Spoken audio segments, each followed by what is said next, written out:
Alrighty, welcome back, ladies and gentlemen. It is LaughNgamez here. I'm back with another Starcraft 2 1 versus 1 bot AI cast.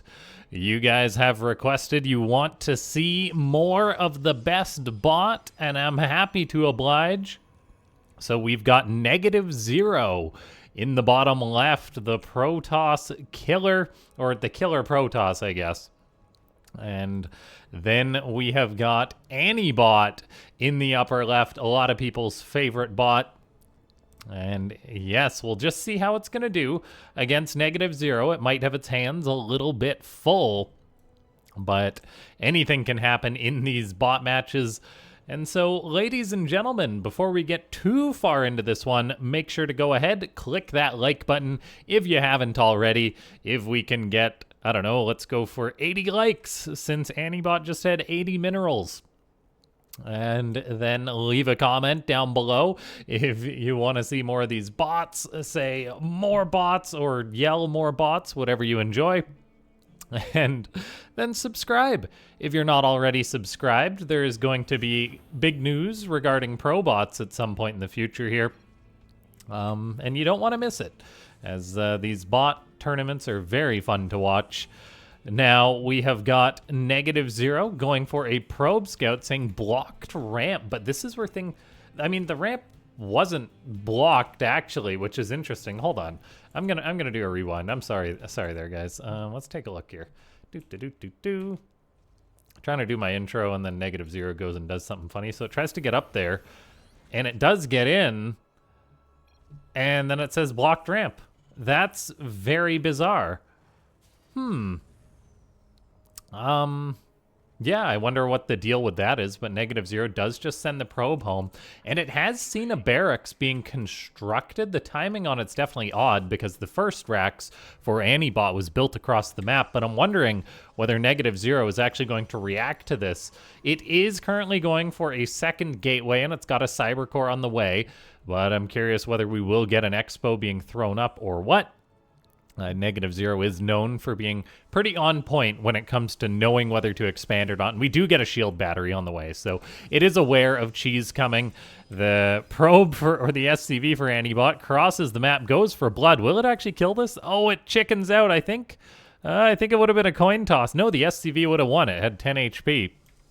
But now we have got ANIBot going for Marauders. NegativeZero, meanwhile, just firing up its second Stalker now. So Stalkers are very powerful when it comes to being in the hands of NegativeZero. There's also no concussive shell starting for ANIBot yet, which I think is a bit unfortunate. It's got the resources that it could have started that.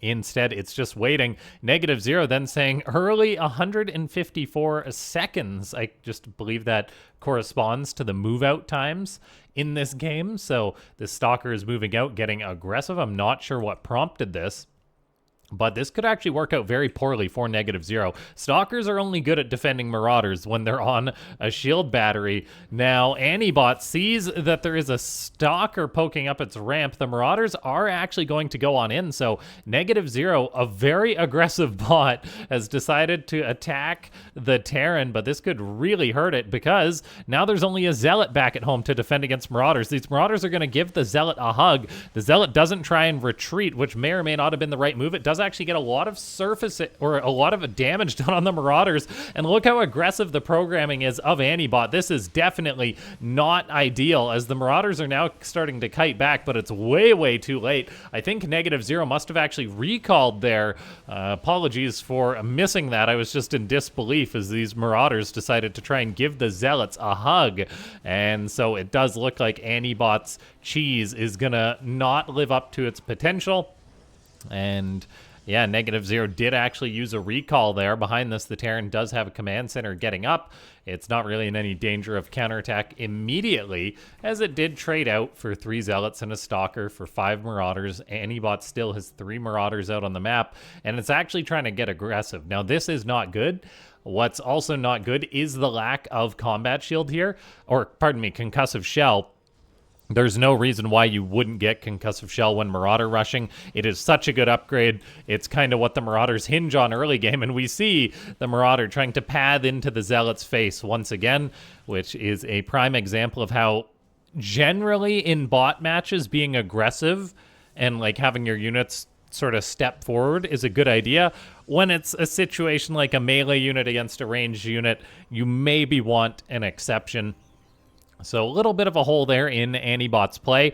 Behind this, though, the Blue Terran does have a command center done now, whereas NegativeZero is just on one base. So a nice economic lead for the Terran just from how the game worked out.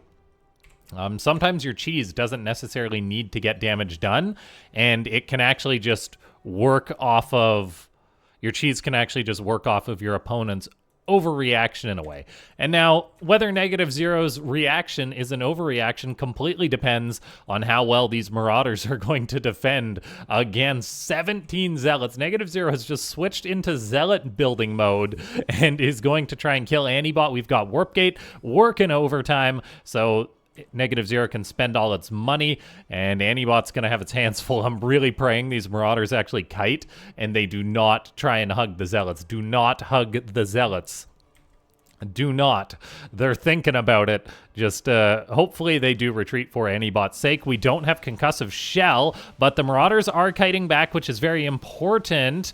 And yeah, they can just kind of keep microing back. SCVs are going to go down. Marauders are incredibly slow at killing Zealots. It's almost comical based on how many ANIBot has. Behind this, though, NegativeZero does need to get a lot of damage done here. Even gutting this mineral line may not be enough, as it's still just a one-basing Protoss. The Marauders are doing a good job dispatching the Zealots, although it takes forever. But, oh no, more Zealots are coming on in. Will the depots actually raise this time? I'm not sure. ANIBot's SCVs have just been buying time with their lives. The Marauder count is 11 against 9 Zealots, 2 Stalkers. If ANIBot micros this correctly, it should just be able to crush this army of NegativeZero. And the Zealots are a little unsure of what to do here. So the red Protoss has to retreat with its tail between its legs. ANIBot is already dropping mules on that natural base still, and so its economy is going to be in a pretty good way, as NegativeZero never invested in that expansion. Instead, it invested in, oh gosh, I don't know, like 4 Nexus worth of Zealots, something like that, and that's a little painful. NegativeZero, though, does have a Prism on the way. There's a lot of potential with that. ANIBot is also seemingly not transitioning in this game. It's just in full-blown Marauder-producing mode. No Concussive Shell yet, though, so maybe the Blue Terran is bugging out a little bit. We've got a very wacky game. The fact that a factory was built is a little bizarre to me, unless there is going to be a transition coming. But for now, ANIBot just saying, yeah, let's build Marauders, man. Marauders are good, and they are quite good when controlled by bots correctly. They have a high range as far as Terran units go, or more range than Marines anyway, which is good. And then we've got NegativeZero just going for Immortals, but not getting up a Nexus yet. This is really painful, as the red Protoss is having to long-distance mine. I will say at least it is long-distance mining. That's a very big plus. But these Immortals are going to have their hands full. Like, Immortals are very, very, very good against Marauders, but as far as the numbers go, it's just not looking too hot for NegativeZero. If any bot can pull this situation off, though, it is the red Protoss. I also got to say, look at ANIBot's building placement. It's kind of got like these depots in a very funny location. Like, they're completing the wall, and they could raise. Interesting decision there by the bot author. We do get a third command center on the way for ANIBot, so a third on the way for the Terran before NegativeZero takes a natural. The Protoss is building up towards 400 minerals now, so we may get that critical expansion, and I do have no doubt in my mind that if NegativeZero can drag this game out for another 5 minutes if ANIBot doesn't attack, I think the Protoss definitely can come back in this situation. For now, though, ANIBot just continues building Marauders. Oh my gosh. Just when I think I've seen it all as far as these bot games are concerned, the bots just show us something new. I love it. As now NegativeZero has got a Twilight Council on the way, but still a very low income compared to its opponent. I mean, you've got the Terran with a worker lead, the Terran with mules dropping. And now we're actually getting the first non-Marauder unit in this game. ANIBot says 30 is enough and starts to build a siege tank. We are getting a starport on the way as well. I'm curious, will this wake the Terran bot up a little bit more? Will we get Medivacs potentially? The answer is a Liberator. So tank Liberator to follow up Marauders. And yeah, then just another Rax going up. So ANIBot is playing super duper weird. This is uncharted territory for the bots, probably for the bot authors, as usually if you program a bot to cheese, you plan on the cheese working, not some sort of late game Marauder macro shenanigans. The Liberators, though, could absolutely be huge, along with the tanks to counter this Protoss army. NegativeZero does have its natural base up and mining now, though. So its income will drastically increase compared to what it was. It's still not going to be great comparatively, but I mean, NegativeZero can make wonders happen if it does have just a little bit of production. ANIBot also notably says start transition, which is a little bizarre, seeing as how it had just said that it's already started building tanks and Liberators. Now it says that. We do have no upgrades. ANIBot saying more tech buildings, but no upgrades from the first eBay. And it definitely has the money to do that. So very, very strange play by the Blue Terran. Still, though, the Terran's force is pretty darn strong. NegativeZero, though, perhaps building the one thing that it needs, which is a Stargate. If it just makes a few Void Rays against this Marauder composition, that would be incredibly strong. And NegativeZero is an incredibly smart bot. It very well could build Void Rays here.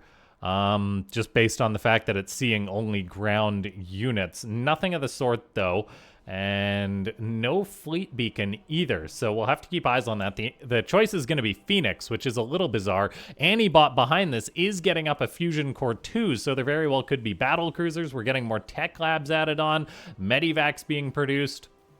And holy cow, ANIBot just going up to 4 bases, not spending its money either in this match. It is getting up a 4th base, but it's built up a huge bank, so we see that this isn't the most optimized strategy from the Terran. We are heading to a game, potentially, where both these bots do eventually get maxed, which I think really benefits NegativeZero. ANIBot may attack when it hits 200 supply, but when's it going to do that, guys? It's got 30 Marauders. There is a scan being dropped somewhere, as it looks like the Blue Terran finally decides to attack. No stim, no concussive shell on these Marauders, but it's going to give it the good old college try. Phoenix is harassing the Liberators, and I'm actually guessing the Phoenix were produced in response to the Liberators of ANIBot, but oh, ANIBot actually just moves. It doesn't actually attack.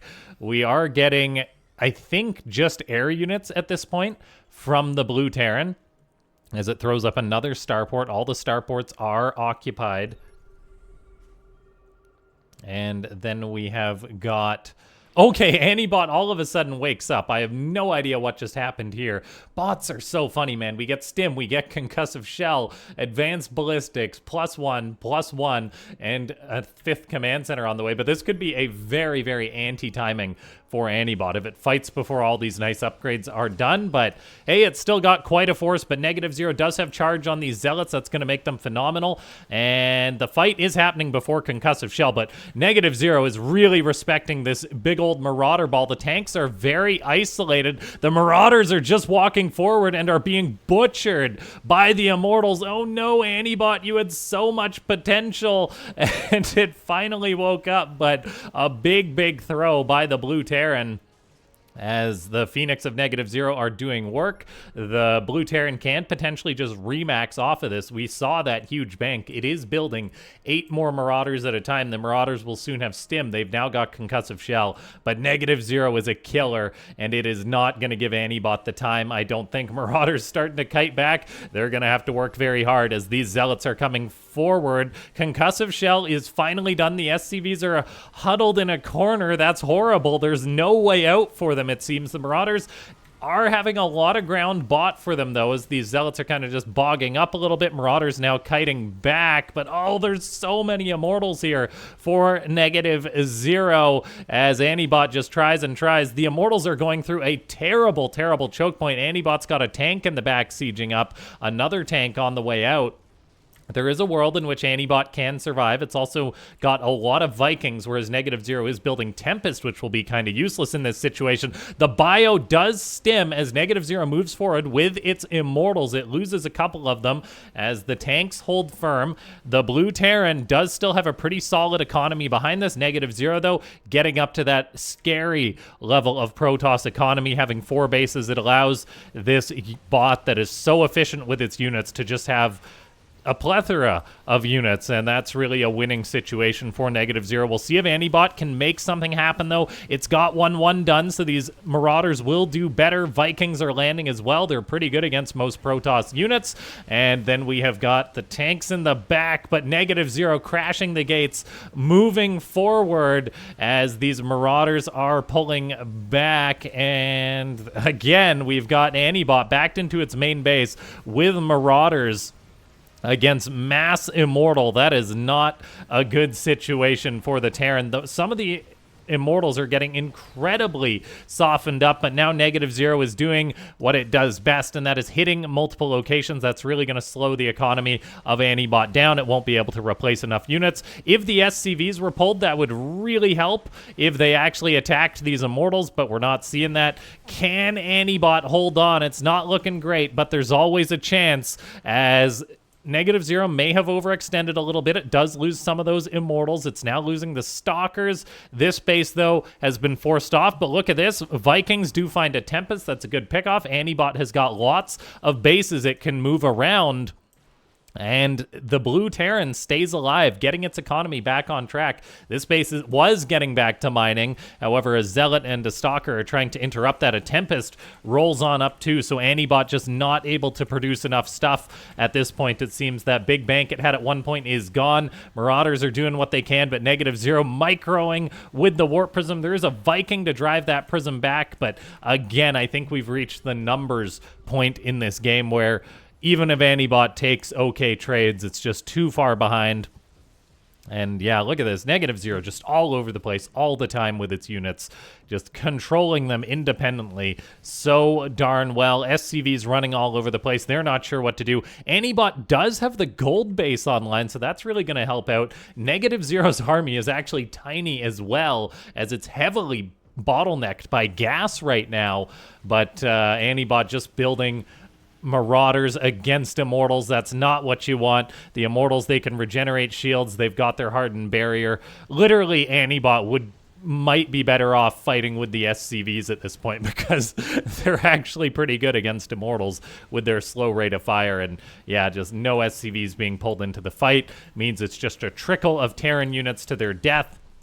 This was such a wacky game between these two bots, but in the end, ANIBot just really cost itself by having the delayed transition. Not getting the concussive shell with the rush, I think, was a big lost opportunity.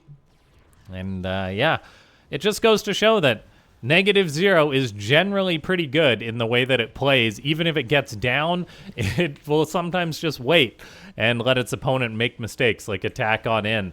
And in this case, that didn't work out for ANIBot. A bit of an anti-timing there. And there's actually GG testing from the Blue Terran saying that's it.